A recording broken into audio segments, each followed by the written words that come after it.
স্বাগতম আজকে ভিডিওতে।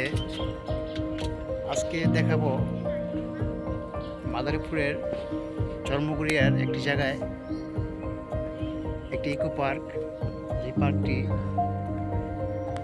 গঠিত হওয়ার কথা ছিল, কিন্তু কোনো একটা কারণে পার্কটি বন্ধ হয়ে যায়। তো চলুন বন্ধুরা, দেরি না করে দেখা যাক। বন্ধুরা, এটি হচ্ছে পার্কে প্রবেশদ্বার। কোটি কোটি টাকা খরচ করে বানানো হলো বানরের অভয় আশ্রম, কিন্তু সেই পার্কে আজ একটা বানরও নেই। মাদারীপুরের ঐতিহ্যবাহী চর্মগুড়িয়া ইকো পার্কের আজকের এই করুণ দশা কারণ কি, চলুন জেনে নেই। এক সময় মাদারীপুরের চর্মগুড়িয়া নাম শুনলেই চোখের সামনে ভেসে উঠত হাজার হাজার বানরের মুখ, কিন্তু মানুষের আবাসন বৃদ্ধি আর বনাঞ্চল ধ্বংসের কারণে বানরগুলো চরম খাদ্য সংকটে পড়ে। তাদের রক্ষা করতে প্রায় ৬৫ কোটি টাকা খরচ ব্যয়ে নয়চর এলাকায় গড়ে তোলা হয় এই বিশাল ইকো পার্ক। পার্কের ভিতরে বহুতল ভবন, সুইমিং পুল আর পিকনিক স্পট ঠিকই তৈরি হয়েছে, কিন্তু যা থাকার কথা ছিল সেই বানরদের খাবারের কোনো স্থায়ী ব্যবস্থা করা হয়নি। এমনকি ধীরে ধীরে সেই বানরগুলো চলে গেছে অন্যদিকে।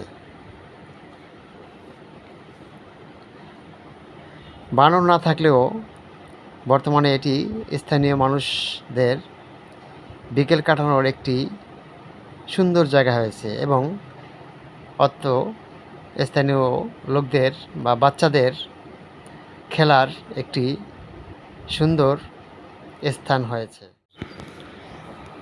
এটি হচ্ছে ভিতরের রাস্তা। দেখুন, রাস্তাগুলি কেমন যেন জঙ্গল হয়ে গিয়েছে। দেখুন, রাস্তার দুপাশে জঙ্গলের মতো হয়ে যাচ্ছে। ওই যে স্তম্ভ,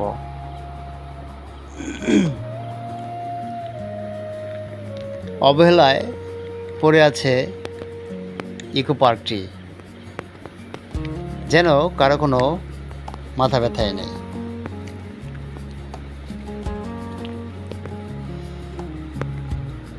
চারপাশের শান্ত পরিবেশ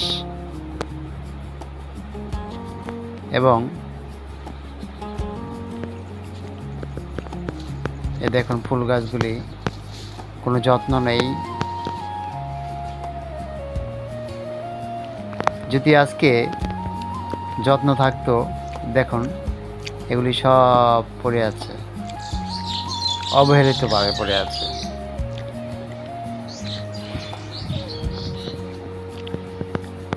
বিশাল লেক আর চিলড্রেন্স কর্নারের কারণে অনেকে এখানে ঘুরতে আসেন, তবে পার্কের মূল উদ্দেশ্যই যেন আজ হারিয়ে গেছে।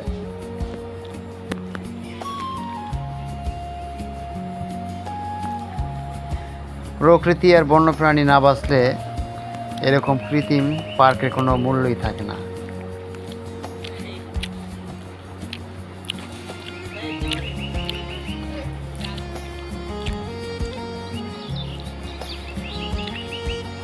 চর্মগুড়িয়ার এই সুন্দর পার্কটি এবং বানরদের ফিরিয়ে আনতে বর্তমান